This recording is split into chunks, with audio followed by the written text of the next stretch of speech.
The art of meditation is a way of getting into touch with reality. And the reason for it is that most civilized people are out of touch with reality because they confuse the world as it is with the world as they think about it and talk about it and describe it. For on the one hand, there is the real world, and on the other, a whole system of symbols about that world which we have in our minds. These are very, very useful symbols. All civilization depends on them. But like all good things, they have their disadvantages. And the principal disadvantage of symbols is that we confuse them with reality, just as we confuse money with actual wealth, and our names about ourselves, our ideas of ourselves, our images of ourselves with ourselves. Now, of course, reality, from a philosopher's point of view, is a dangerous word. A philosopher will ask me, what do I mean by reality?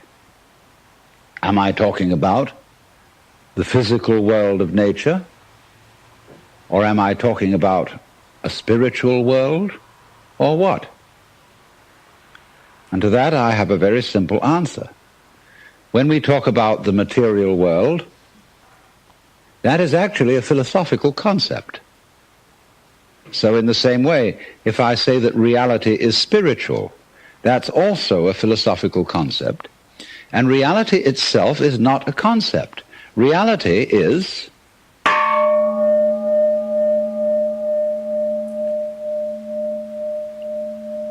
and we won't give it a name. Now, it's amazing what doesn't exist in the real world. For example, in the real world, there aren't any things, nor are there any events. That doesn't mean to say that the real world is a perfectly featureless blank. It means that it is a marvelous system of wiggles in which we descry things and events in the same way as we would project images on a Rorschach blot or pick out particular groups of stars in the sky and call them constellations as if they were separate groups of stars. Well, they're groups of stars in the mind's eye, in our system of concepts. They are not out there as constellations already grouped in the sky. So in the same way, the difference between myself and all the rest of the universe is nothing more than an idea. It is not a real difference. And meditation is the way in which we come to feel our basic inseparability from the whole universe. And what that requires is that we shut up.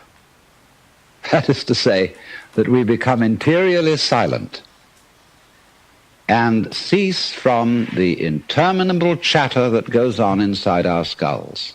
Because, you see, most of us think compulsively all the time. That is to say, we talk to ourselves. I remember when I was a boy, we had a common saying, talking to yourself is the first sign of madness. Now, obviously, if I talk all the time, I don't hear what anyone else has to say. And so in exactly the same way, if I think all the time, that is to say, if I talk to myself all the time, I don't have anything to think about except thoughts. And therefore I'm living entirely in the world of symbols, and I'm never in relationship with reality. All right, now that's the first basic reason for meditation. But there is another sense, and this is going to be a little bit more difficult to understand, why we could say that meditation doesn't have a reason. or doesn't have a purpose. And in this respect, it's unlike almost all other things that we do, except perhaps making music and dancing. Because when we make music, we don't do it in order to reach a certain point, such as the end of the composition. If that were the purpose of music, to get to the end of the piece, then obviously the fastest players would be the best. And so likewise, when we are dancing, we are not aiming to arrive at a particular place on the floor, as we would be if we were taking a journey. When we dance, the journey itself is the point. When we play music, the playing itself is the point. And exactly the same thing is true in meditation. Meditation is the discovery that the point of life is always arrived at in the immediate moment. And therefore, if you meditate for an ulterior motive, that is to say, to improve your mind, to improve your character, to be more efficient in life, you've got your eye on the future and you are not meditating. Because the future is a concept. It doesn't exist. As the proverb says, tomorrow never comes. There is no such thing as tomorrow. There never will be, because time is always now. And that's one of the things we discover when we stop talking to ourselves and stop thinking. We find there is only a present, only an eternal now. So it's funny then, isn't it, that one meditates for no reason at all, except we could say for the enjoyment of it. And here I would interpose the essential principle that meditation is supposed to be fun. It's not something you do as a grim duty. The trouble with religion, as we know it, is that it is so mixed up with grim duties.